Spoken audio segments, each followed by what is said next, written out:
the blitz, throw me the bag, I'm cashing in 6-0's Devontae Smith. Who the better brother? I plead the fifth. It's the Bird Gang. We going to war. AJ put y'all to shame. 100 yards a game. This year I was already got my name to grave. Step back. You ain't trying to catch my fade. Fly. Eagles fly. Fly, Eagles fly, the birds and the guys on the way to victory. This is the start of the ride, one finger heavy.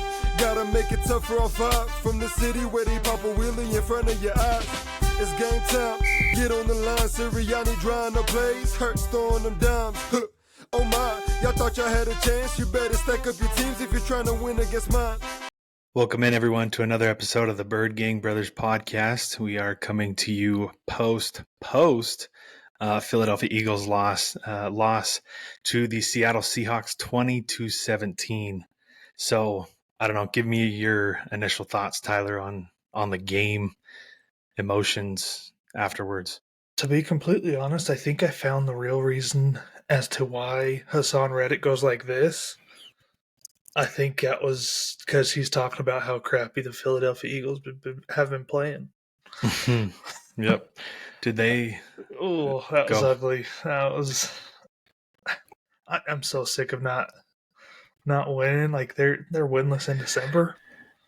Yeah, winless in December, and I think it's funny that you say that because I remember just a few recordings ago, one of the first things that I said was, I can't remember what it feels like to lose because all we did was win. And then like after that, we've gone on a 3-game losing streak. And, you know, I think Big Dom DeSandro is no longer on the sidelines. So that sideline incident with Greenlaw has gotten him suspended from the sideline for the rest of the regular season. And he didn't even put hands on Greenlaw.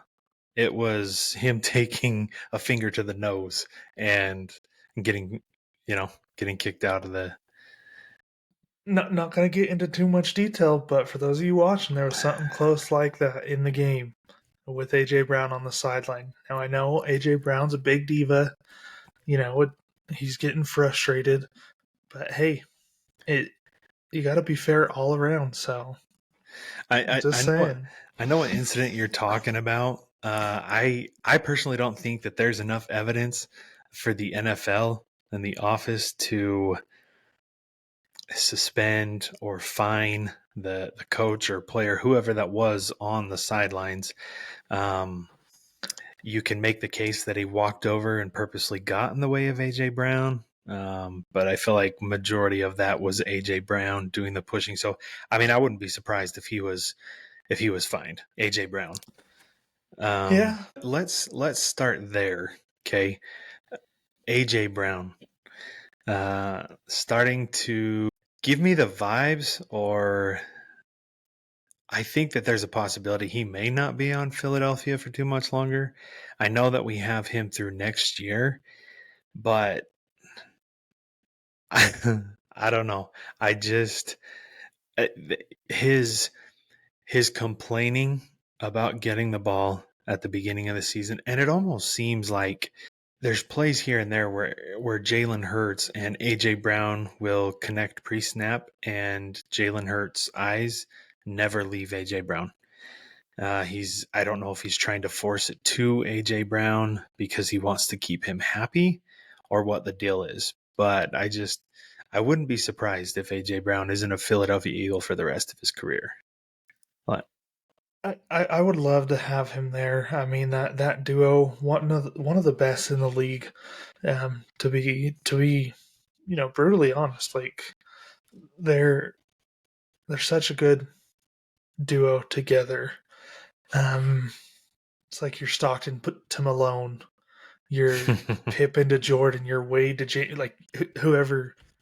You know, they're a great duo, but I don't know, his attitude lately has been bugging me. But again, I don't play the game. I don't really know what goes on inside of his brain, his mind, you know, what he thinks about during the games and not getting the ball and all that. But I don't know. when it comes to contract, because he will want to get paid, that's something that we've got to take into consideration, because we are going to pay Devontae Smith. I can tell you that much. That's just what Philadelphia does, is they draft, and those star players that they draft, they end up remaining most of their career in Philadelphia. You look at some of the players like Jason Kelsey, Lane Johnson, Fletcher Cox, Brandon Graham, players like that. So there was something post game that AJ Brown said, and he says, "I'm disappointed but not discouraged. I personally know who I am, what type of football player, how special I am. I've just got to focus on my job and being ready to play, trying to get our guys in the room ready to play. Everything else is out of our control. We run routes, we catch the ball, we try to make plays. Other than that, we can't control none of that stuff. As much as we don't like it, there's nothing we can do about it, bro." I think you've seen from players this past week speaking up about the coaching staff. One more common, Kevin Byard against Sean Desai, and Kevin Byard encouraging Sean Desai to let them, and when I say them, I'm Keely Ringo, Eli Ricks, James Bradbury, cornerbacks who are going to be covering, Lockett, DK Metcalf, Jackson Smith, and Jigba, to create their own scouting report, because, Sean Desai wasn't confident enough. At least that's what I heard throughout, rumors via Twitter, was he just didn't carry himself in a way that showed that confidence. So I think players are speaking up, and I'm not going to be surprised if coaching staff has major changes in the offseason. I mean, you saw this week, Sean Desai goes up to the box. He still has the title of defensive coordinator, but in all honesty, who was calling the plays last night? Matt Patricia. It's Patricia, yeah. So, and I thought he did a decent job. Obviously, there was those. Aside that last drive. Yeah, there were 2 3rd and 10s on that last drive, but at the same time, you put your players in position to succeed, but your players don't succeed. Like, I don't know. Do you have the stats for James Bradbury? Yes, James Bradbury last night had 8 targets, 7 receptions, allowed 116 yards, a touchdown, and a rating of 118.8. So, I mean, anything over 100 for a quarterback that's what you want to be above. Like, let's be honest.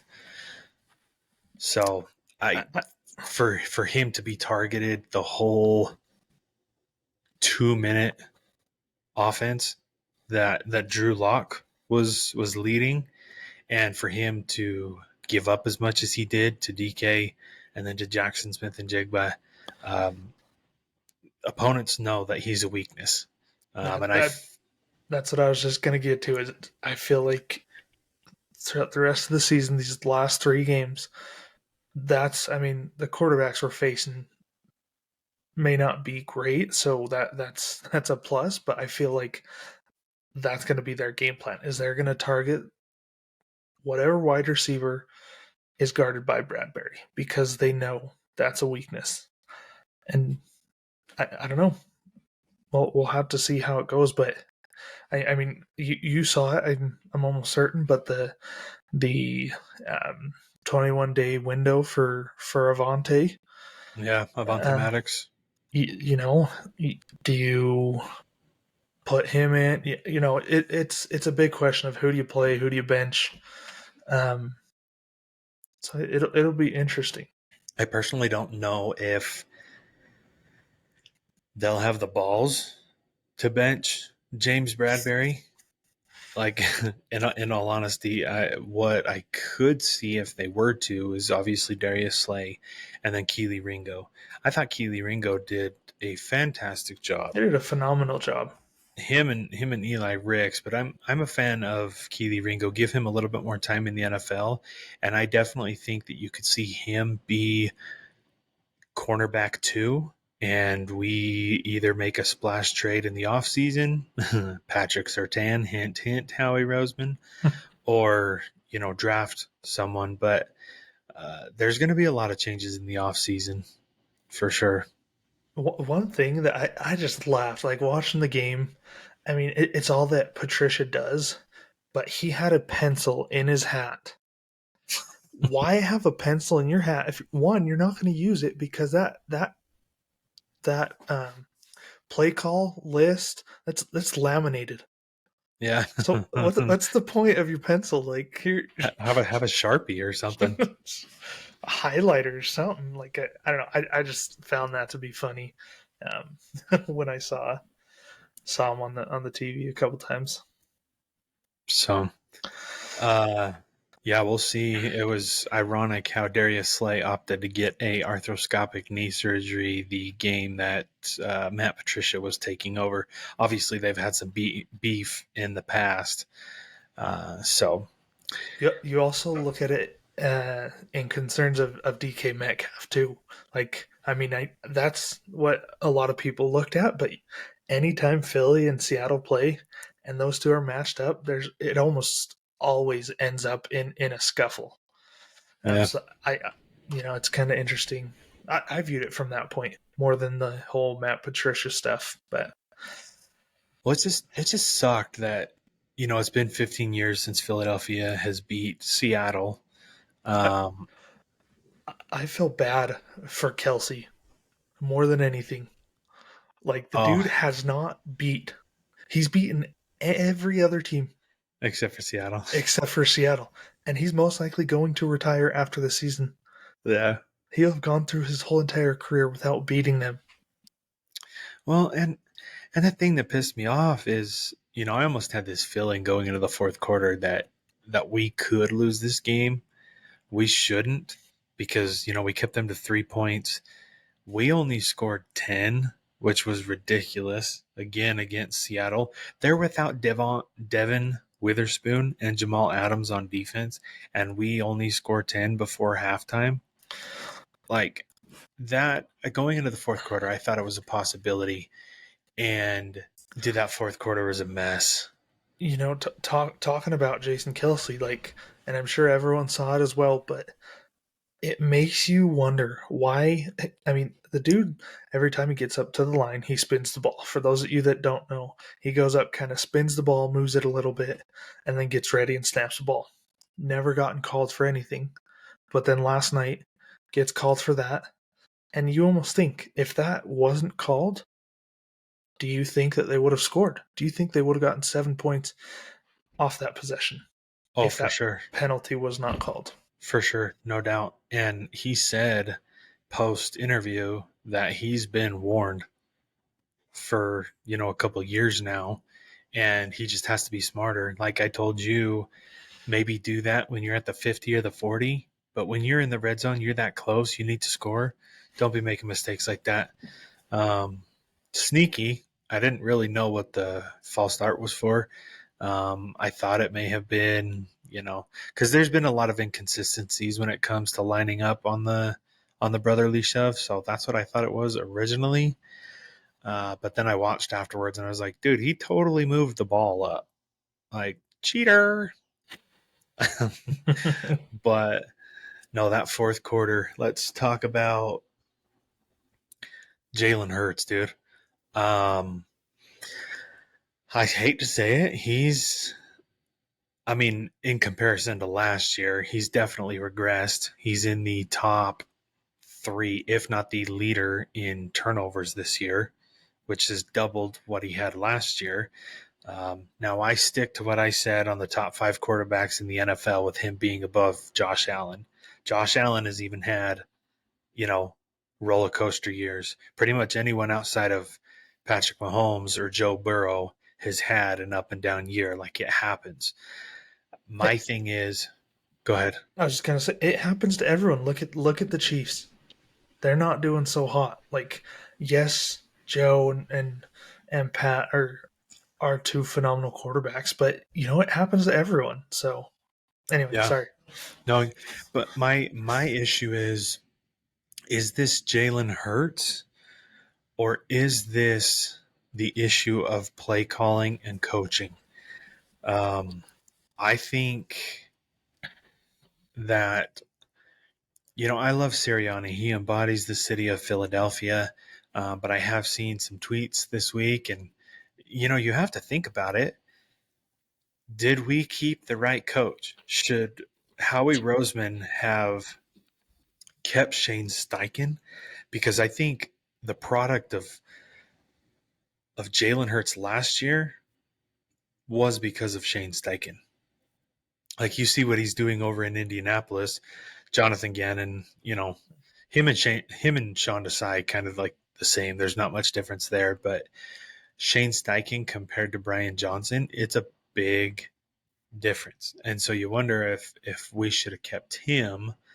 And then again, like, I wish I knew, but who's in the headset of Jalen Hurts? Is it Nick Sirianni? Because it's looking a lot like the 2021 offense, or is it Brian Johnson? And does Brian Johnson have a long or a short leash, from Nick Sirianni?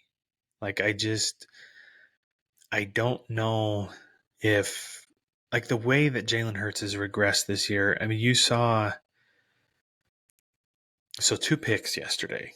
Obviously, one to Quez Watkins, which I don't know why we're throwing to Quez Watkins on first down. Nelson Aguilar 2.0. And, like, you're a wide receiver. You know that if you go back to the ball, because the cornerback was behind him, if you go back to the ball, you're going to get a PI.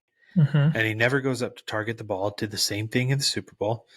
And then the interception, non-interception, because Julian Love's second foot was not down. Why throw that to AJ Brown? I've got right here, and we can watch this. And I saw this after the game. It pissed me off so bad. I was like, we need 10, 15 yards to get a field goal, go to overtime, whatever. Oh, man. I am not sharing my screen, people. Okay, here we go. So keep an eye on Kenneth Gainwell, number 14, and watch the secondary of the Seattle Seahawks. Okay, 14 out of the backfield, just a little dump pass. Left side of the field is wide open. I mean, if we're being honest, he probably gets 20 with his speed, and we're definitely in field goal range. So that's one area that you can see Jalen Hurts is not seeing the open man. Did you see there was another one with Devontae Smith just a couple plays before? He like a fade curl route. I don't know. I couldn't remember exactly what he was doing, but he had some yards to gain. Would have gained 7, 8, 9, 10 maybe, and Jalen decides to go the other way. Part of me, you may laugh at this, but part of me thinks, like, again, Jalen Hurts is awesome. Oh yeah, I wouldn't have another franchise quarterback. Like, I love Jalen. But you think if any of our other quarterbacks that we've had recently had this group, like, you wonder, is it play calling? Is it Jalen? Like, what is, like, part of me for a little bit thought when watching the game, like, I wonder in Carson's one good year that he had, I wonder how different it would be if he had this group, this offensive group. Like, are we getting too carried away? Is it Hurts? Like, I know quarterbacks have off years. I get that. He had a phenomenal year last year. I'm not going there. I'm just kind of proposing that question or that statement to everyone, because, like, well, you're definitely not the only one. I saw Twitter, are we seeing Carson Wentz 2.0? Because after his MVP year and Super Bowl run, the next year he's a turnover machine. So is Jalen Hurts. Now, I agree with you. I don't even want to go there because I think Jalen Hurts is definitely a better quarterback than Carson Wentz. Um, one of the aspects that makes him great is his leadership, which we all know Carson Wentz didn't have. But I'm with you. I'm going to lean towards play calling and our coordinators. I did not know that the loss of coaching staff, both coordinators, would make such a drastic difference. And I was kind of worried. I was okay with losing Gannon, but then when I heard that Shane Steichen was out and offered that head coaching job in Indianapolis, I worried because Jalen Hurts has also not had the same offensive A coordinator consistent one. since high school, I think is what it was. So I don't know if it's coaching staff, to be honest with you. Do you start to wander off into like front office? I think you have to. And great segue because this took me back to. So you have to stop. You have to start at the very top with Howie Roseman and Jeffery Lurie. There was, and this was made public, but the 5 years under Doug Peterson, he basically came out and said that he was relieved when he was let go in Philadelphia because for most of those 5 years he was micromanaged. There would be on a weekly basis being ridiculed by Roseman and Lurie on the game plan, the personnel, the play calling, and I think he just got sick of it. Now, Howie is a wizard. We know that. He's one of the best GMs in the game. He's smart. He knows how to utilize the draft picks when it comes to trades. And so he deserves that credit, but I also think he is controlling or can be controlling as well as Jeffery Lurie because they just want it their way because they put the pieces together. They want to control where those pieces go. I think part of it is being a little timid and fearful of what could happen if they handed the keys over to a head coach like they did with Chip Kelly. Because Chip Kelly was trash. I despise that man. And being a Utah fan, I found it amazing that he's coaching at UCLA right now, and I found it amazing 9 out of 10 times whenever Utah would play UCLA, Utah would end up winning. And it was just a big sigh of relief. Like I know obviously pros, college, it's different, but I was just like, okay, this dude destroyed my favorite team. Well, how did he destroy the team? He got rid of key players for nothing. Who was the key player? The biggest one I can think of is LaShawn McCoy for Kiko Alonso. Yeah. Like even if Michael that, Vick. Go. I was just gonna say, if that didn't happen, I almost guarantee you LaShawn would have stayed in Philly for the rest of his career. Oh, there's no doubt. He's the best running back we've had in Philadelphia. I mean, I know you can have the argument with him and Brian Westbrook, but yeah, I was pissed when that happened. And Michael Vick and Deshaun Jackson. Deshaun Jackson has a lot of regret, and he doesn't like Chip Kelly, and I don't blame him. So I think with Jeffery Lurie, there is that possibility of fear, just not handing over the keys to the head coach and having a lot of control. So again, is Jalen Hurts regression because of Howie Roseman and Jeffery Lurie, or is it because of the coaching staff? You just don't know. In one of the articles that I read earlier today, Howie Roseman and Jeffery Lurie love analytics. And decisions are based off of analytics in today's game. But what I was reading was there's an individual by the name of Alec Halabai who has a pretty solid relationship with Howie Roseman and Jeffery Lurie. And Jeffery Lurie is a pass game type of guy. He wants those big plays and those big numbers, and we see that this season. That's all that Jalen Hurts goes for. So when it comes to the analytics, this is what I thought was interesting. In the 2020 NFL draft, you've got your scouts for the team, but you've also got your analytics personnel and who makes the decisions. And the 2020 NFL draft, I remember calling you right after we picked Jalen Reagor instead of Justin Jefferson. And reading further into this, most of these picks, Reagor, Hurts, and Taylor, were analytical. Now, obviously, I'm glad we picked Jalen Hurts. He's changed the trajectory of our franchise, but it just shows you that they use analytics more than they should, and they make a lot of their decisions off of that. So It's getting to the point in the season, and this goes back a few games. It's not even last night's game. It's the fact that teams know what Philadelphia is doing. Like, oh yeah, constantly.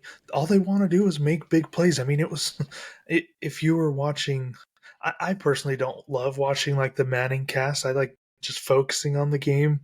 yeah, But for those of you that do watch that, I mean, Christian McCaffrey, he called out the play we were running right then and there. An opposing player, like, yes, they played each other, they got their game plan, but like, and he was like spot on too. He's like QB draw, left side, tight end's gonna rotate over on a motion, and I was like, he totally scripted that. He knew it was coming. So Shane Steichen was creative. That's why people were open all the time. Yeah, so I don't know. Like I said, yesterday, because we've had fans outside the NovaCare complex holding up signs like "Run the ball," which I agree with. I looked at the box score. Who had the most rushing yards last night? It was Jalen Hurts at 82, I think, and DeAndre Swift was at 74. Like, run the ball, but let's not run it with our quarterback. Let's run it with DeAndre Swift. So I don't know. To close out, I mean, my final thoughts are I don't care what seed we get for the playoffs. Obviously, I'd like number 2, and that's still a possibility because of the schedule that Dallas has.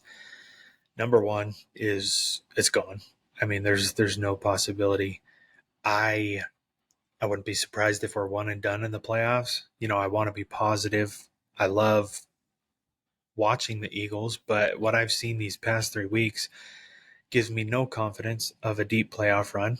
I told you this at our family Christmas party. I've kind of already thrown in the towel because I'm mentally preparing myself for a letdown. Like, you can't fix the issues that we have right now going into January and getting ready for the playoffs. It's not possible. So I don't know. What are some of your final thoughts? Like, I'm there with you. I'm not throwing in. I'm never that person to kind of throw in the white flag, the white towel. Is it disappointing? Yes, but like I'm the type of fan, like, as difficult as it is, like, just just play. If you're playing the best you can, great. That's all I care about.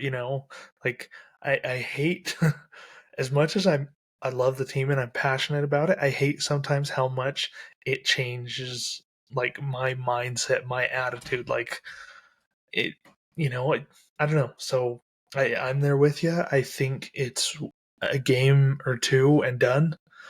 Um, I will say if they win out, all I'm gonna say, despite whether we win or lose, if we win out, I told you so, because that will put us at 13-4. And at the beginning of the season, that is the record I predicted. Different losses to different teams, but that is what I threw out. So Now, to our predictions, I remember taking the San Francisco 49ers as the Super Bowl champions. I think they will back me up on that. I just don't think there's anyone in the NFC, let alone the AFC, that's going to be able to compete against them. Obviously, you take injury into consideration, but because I think we beat Kansas City or we beat Buffalo, and I was like, oh, Philadelphia's the best team in the NFL. San Francisco sucks. Dallas sucks, which Dallas will always suck. But I just remember saying that, and then they went on this losing streak, and they just don't look like the same team. So it's like you wish I would have just stuck with that, but at the same time, prisoner of the moment. I was excited about Philadelphia, but I mean, you sure about that? that was really funny. I get not throwing in the white towel, but like everyone knows, our offensive playbook is like 2 pages long. When you're going against a San Francisco team that's creative, uses a ton of motion, I just don't know how you compete. Their play calling list, whatever. It's about as long as my driving game when it comes to golf. It's not that long. Like they got to figure out something. But it doesn't, as of right now, it doesn't look like that's happening anytime soon. All right, let me see, because I want to get everything out now. I think the most frustrating thing is you have an awesome team last year. Yes, we lost some big pieces. And this is what Howie Roseman, like, this is where he pisses me off. He tries to do it was kind of like me in school, elementary, high school, college. You do the bare minimum to get by. Howie Roseman is doing the same thing. He's doing the bare minimum, picking up free agents here and there to get by, and it's biting him in the butt. TJ Edwards should have re-signed him. He's in Chicago. So CJ Gardner-Johnson. There's just, I think their thought process is kind of biting them in the butt.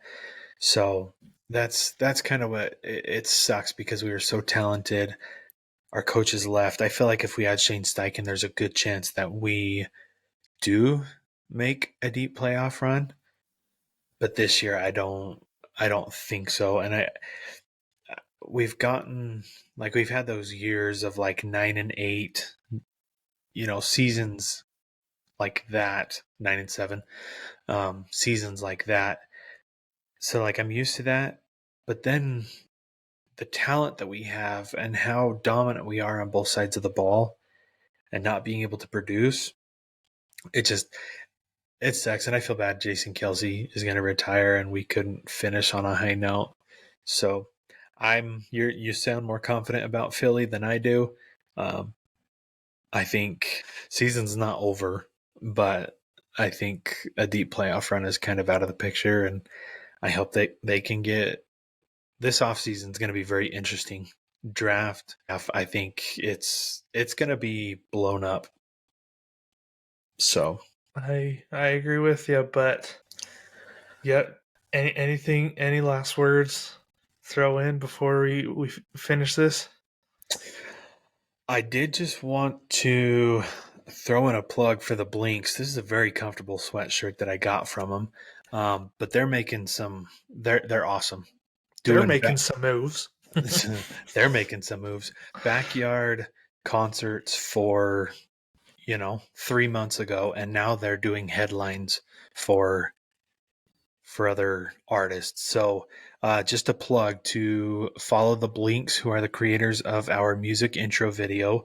They are again opening at the Dubai in downtown Salt Lake City at 180 West 400 South Suite A on January 12th. So again, go give your support to the Blinks. We're very grateful for what they did for us, and just proud of them. It's awesome that they're following their dream and having this much success. No, yeah, we're super grateful for them, and any of you, we both follow them on social media. If you can't find them, stalk us, find our profiles, and you'll find them for sure. But yeah, we hope for a better, more eventful episode next week in terms of the outcome of our game.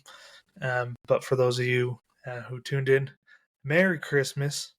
Have a wonderful holiday. Hopefully, you're spending it with your family. And we will see you guys next week.